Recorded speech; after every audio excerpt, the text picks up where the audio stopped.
Welcome to the public schools of the Tarrytowns for this special edition of Horseman Happenings. Today, you're going to hear from some of our staff members, teachers, and faculty that work in our public schools, but were also educated in our public schools. What a special moment. I like to think of that as the magic wand.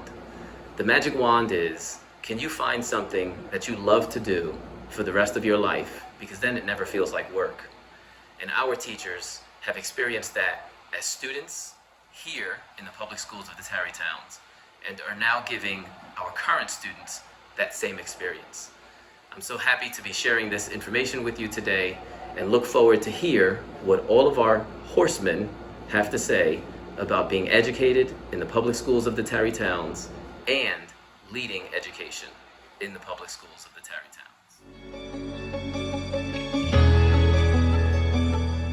I came from Ecuador with my family, my siblings and my mom, and that was in 2002. So 2003 I started school, the school year. Yes. Here. And I did 1 year at the middle school and then the rest here in the high school. From the beginning I felt that sense of family and community and just feeling welcome. I don't know anything but Tarrytown. My grandparents went to Sleepy Hollow. My parents went to Sleepy Hollow. My siblings. I left to go to college, came back, and ended up graduating from Marymount because I love this community so much. So I didn't go far. And it's my home. Growing up, we were very diverse. I grew up down by the train station, so I did have friends that lived in the manor, but my close-knit, my family were in the buildings that I lived in. I'm a block from where I grew up in my classroom right now. I'm a block from where I grew up, and I'm a block from where I live and raised my children. So I haven't gone far at all. It might be a boring story, but I mean, there was no reason to leave. We were happy here, and my own children now, they're in their 30s, and they were exploring where to move. And I said, really, this is as good as it gets, guys. Growing up in Tarrytown was, with the community, it was wonderful. I've always felt safe in this community.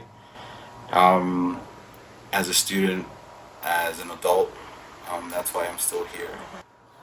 Obviously, as you're a child, you go through different phases and changes. I was always very thankful for the support from all the staff, the teachers, and everyone's here in the community is always willing to help you. Growing up here was definitely an amazing experience because I came to this country when I was in 6th grade, and it was just amazing because it's a small town, the community is so close, and I never thought that walking down the street I would bump into people from my hometown in the DR. It was amazing. I mean, I was an immigrant. I was really scared because of the language, of course, and feeling included, but that was not an issue. The staff, the teachers, the people here were very welcoming, and since the beginning, it always felt like home.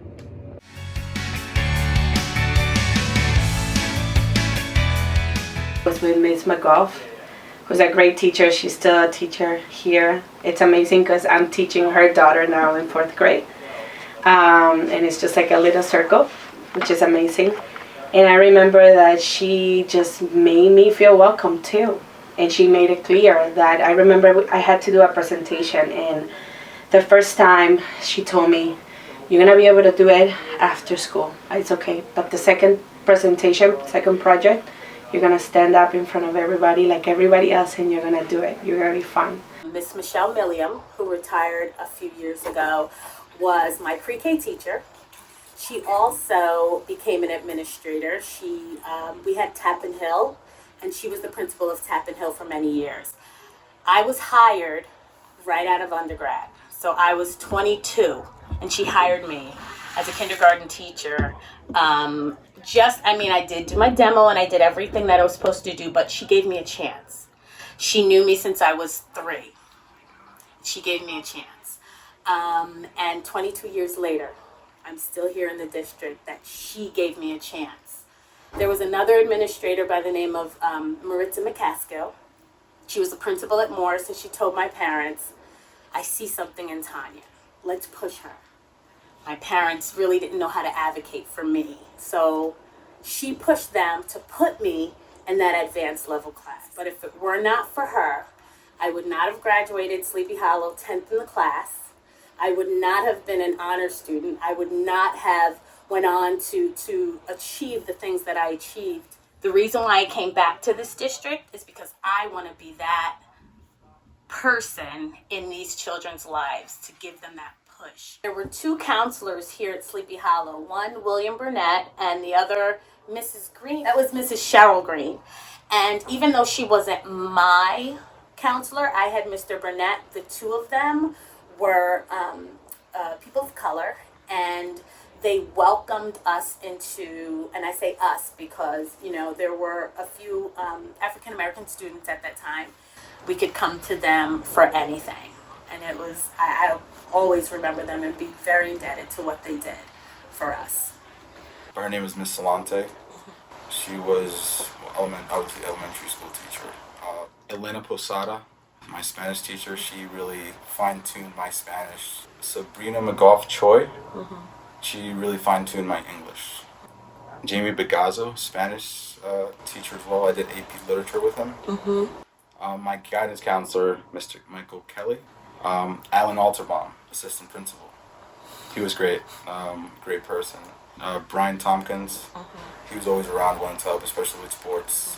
I have really good memories. I always felt like the teachers cared. They cared about their students and they loved their job. I can think of one high school teacher, my 11th grade English teacher, Mrs. Gortsama. She was very, very, well, she wanted high standards. So whatever I learned in that class, I carried with me all through college. And I felt, you know, when I was successful in writing, it was because of her, because I used her tools. In the middle school, I can think of Miss DiMartino. I can think of Miss Calabrese, Miss Graham, so many of them. In the high school, Mr. Baxter, who's now the vice principal.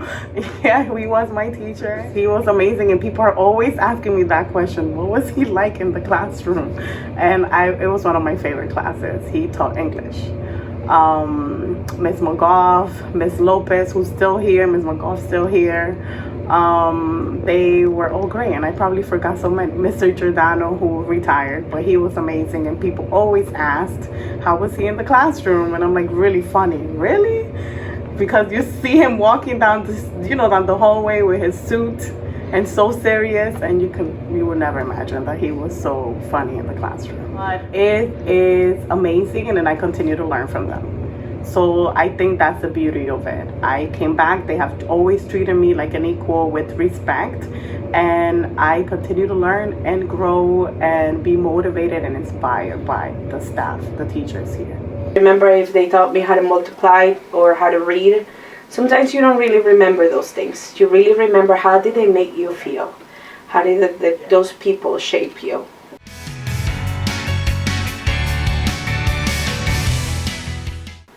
It was very scary at first, but some days, I go home and I'm like, oh, what did I do today? Did I do this? Something go right today? I kind of go back and reflect on it. But most of it just feels such a great, it's a great feeling. I feel fulfilled. I feel like I've accomplished. It's unbelievably, I have no words to describe it. It makes me feel great about myself. Great to be a role model, maybe to that student that's in front of me, and letting them know, showing them that even though sometimes it may seem impossible, there is a way. When there's a will, there's a way. And if we want it, you're going to get it. You just have to work hard to get it. I decided to stay with the current career I started. So going from a school bus monitor to a driver, becoming a school bus trainer, and then a supervisor, then a director. It's a lot of moving parts. COVID has made things much more difficult, but thanks to my staff, we've managed to make it work. It's been a tough year, but we've managed to do the right thing and pull do what we have to do to get, the operation moving. Nationwide, there's been a driver shortage, so I've had to drive, the school buses just to make sure that the children got to school and got back home. And that's our priority, just making sure, we get them from their homes safe and take them to school and then bring them back safe. Another wonderful experience that I did have when I was a driver here, I got the opportunity to transport my own child. And knowing that my children are going to go through just a great school system that I went through. I had a great experience through it from my point of view.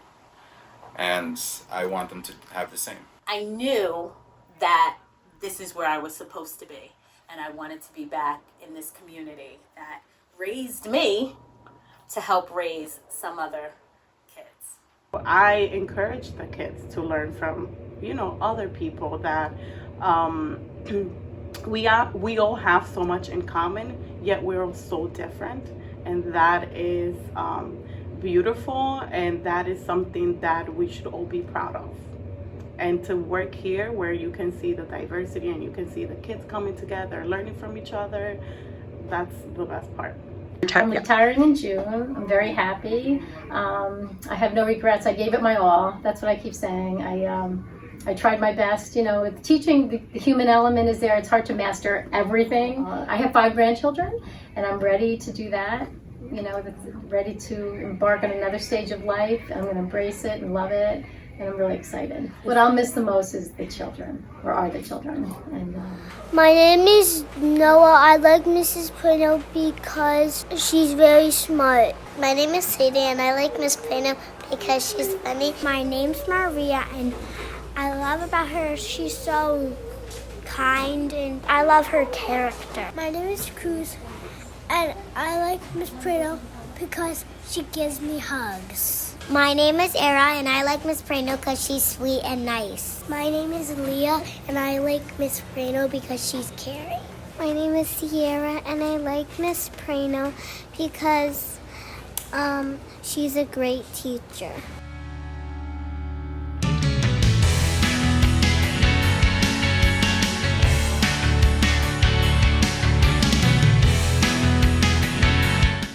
once a horseman, always a horseman. Once a horseman, always a horseman. Once a horseman, always a horseman. Once a horseman, always a horseman.